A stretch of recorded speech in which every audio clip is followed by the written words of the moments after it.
Každú hodinu na čiernom trhu s orgánmi zo živého človeka vyrežú ľudvinu a predajú ju bogatému neznámcovi, ktorý nechce čakať na svoju rad na transplantáciu.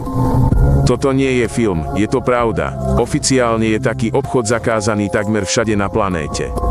Ale podľa údajov Svetovej zdravotníckej organizácie sa každý rok nelegálne predá približne 10 000 ľudvín. To je viac ako jedna ľudvina za hodinu. Nepretržite. 365 dní každý rok. Väčšina tých, u ktorých ju vzali, nikdy pochopiť nechce, že mohli žiť s dvoma. Celý tento trh prináša od 800 miliónov až takmer 2 miliardy dolárov každý rok. Toto nie je podzemný stánok, je to plnovalihá priemysel s prostredníkmi, chirurgami a kuriérmi. Približne každá 10. transplantácia orgánu na planéte je nelegálna. Leží si na stole, dostaneš novú ľudvinu a nikto ti nepovie, akým spôsobom sa k tebe dostala. Jedinou krajinou na svete, kde je predaj ľudviny oficiálne povolený, je Irán. Tam štát reguluje cenu a kontroluje proces. Vo všetkých ostatných krajinách je to trestný čin. Ale trestný čin, ktorý takmer nikto nezastavuje. Pretože dopyt je obrovský a ľudí bez peňazí a ochrany na planéte je ešte viac. Dnes si rozberieme, ako presne je to usporiadané. Easy there, pal. Ako presne funguje čierny trh s obľačkami? Všetko začína prostredníkom, človekom, ktorý nájde chudobného predávajúceho a bohatého kupujúceho a zarába na rozdiele medzi nimi. Predávajúcim sľubujú 500 až 10 000 dolárov. Znie to nepohodlne, kým si neuvedomíš, že ten, kto si jeho orgán kúpi, zaplatí zaň 50 až 120 000.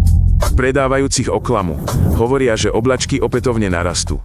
Že ľudia majú vôbec 3 oblačky. Že operácia je úplne bezpečná a žiť s jednou oblačkou nie je nič horšie ako s dvoma. Po operácii mnohí nedostanú nič z toho, čo bolo sľúbené. A tí, ktorým zaplatili, tí zistia, že na rekonvalescenciu po operácii už nemajú peniaze. Orgány boli odobraté, ty si už nikomu nepotrebný. Postihnutí sa takmer nikdy neobracajú na políciu. Oni sami si podpísali papiere o súhlase. Niekedy ich nútili silou, niekedy jednoducho nevedeli, čo presne podpisujú. Komplikácie po operácii u takýchto ľudí sa vyskytujú oveľa häčiav ako pri legálnych operáciách. Často sa všetko deje v antihygienických podmienkach, v bežných bytoch alebo v podzemných miestnostiach. Jeden tábor pre ľudí presťahovaných po tsunami dostal neoficiálny prezývku Obľačková dedina. Tam takmer každý muž predal jeden zo svojich orgánov, aby nakrmil svoju rodinu. Na čiernom trhu s orgánmi nepracujú mesiari s expirovanými diplomami.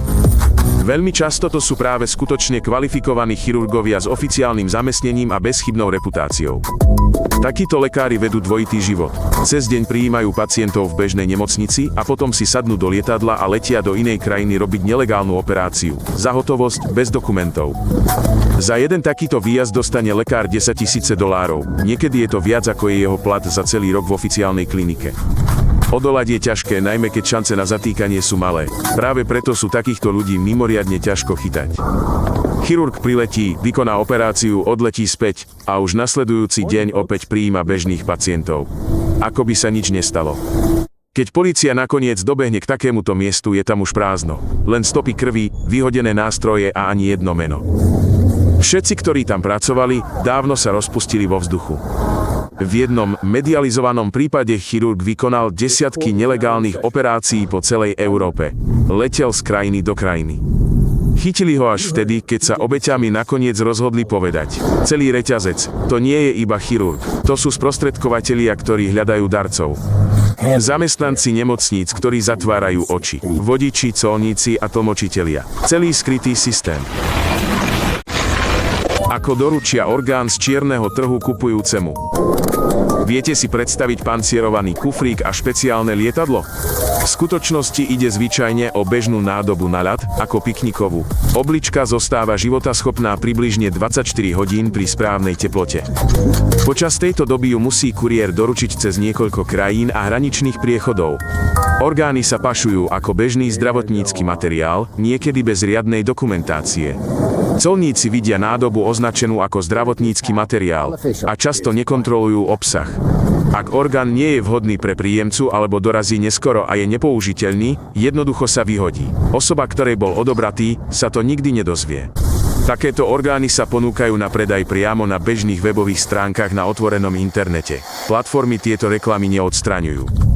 Komentáre nižšie sú plné skutočných ľudí, predajcov a kupujúcich. Jedna americká webová stránka otvorene predala pľúca za $40,000, srdce za $85,000 a obličku za $70,000, rovnako ako bežné položky v katalógu internetového obchodu.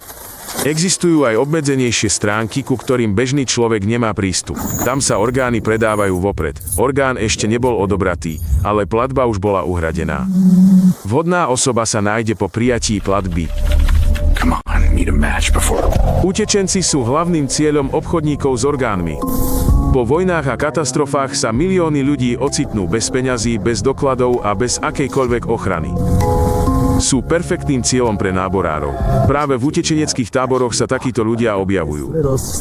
Ponúkajú peniaze za útek, sľubujú prácu v bohatej krajine alebo otvorene hovoria: dajte nám svoju obličku a my vás prepašujeme cez hranice. Existujú potvrdené prípady ľudí utekajúcich z Afriky, ktorí boli zastavení na ceste a boli im odobraté orgány ako platba za prekročenie hranice. Oblička namiesto peňazí na cestu. Konflikty posledných 10 rokov priniesli tisíce nových obetí obchodníkov s orgánmi.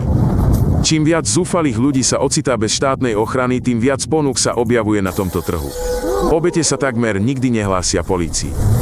Boja sa deportácie, sú ohrozené alebo si jednoducho nevedia predstaviť, že by im niekto pomohol. Systém sa spolieha na ich mlčanie. Niekedy sa náborárom ukáže byť sused v tábore alebo dokonca príbuzný. Tí, ktorí si tým sami prešli, sa vracajú a privádzajú nových ľudí, pretože aj oni sú za každého z nich platení. Tento trh prosperuje práve preto, že existujú bohatí pacienti s peniazmi a chudobní zdraví ľudia bez možnosti výberu. Pokiaľ bude táto nerovnosť existovať, obchodovanie s ľuďmi sa neskončí. Prihláste sa na odber kanála a pozrite si ďalšie epizódy. Je to dôležité.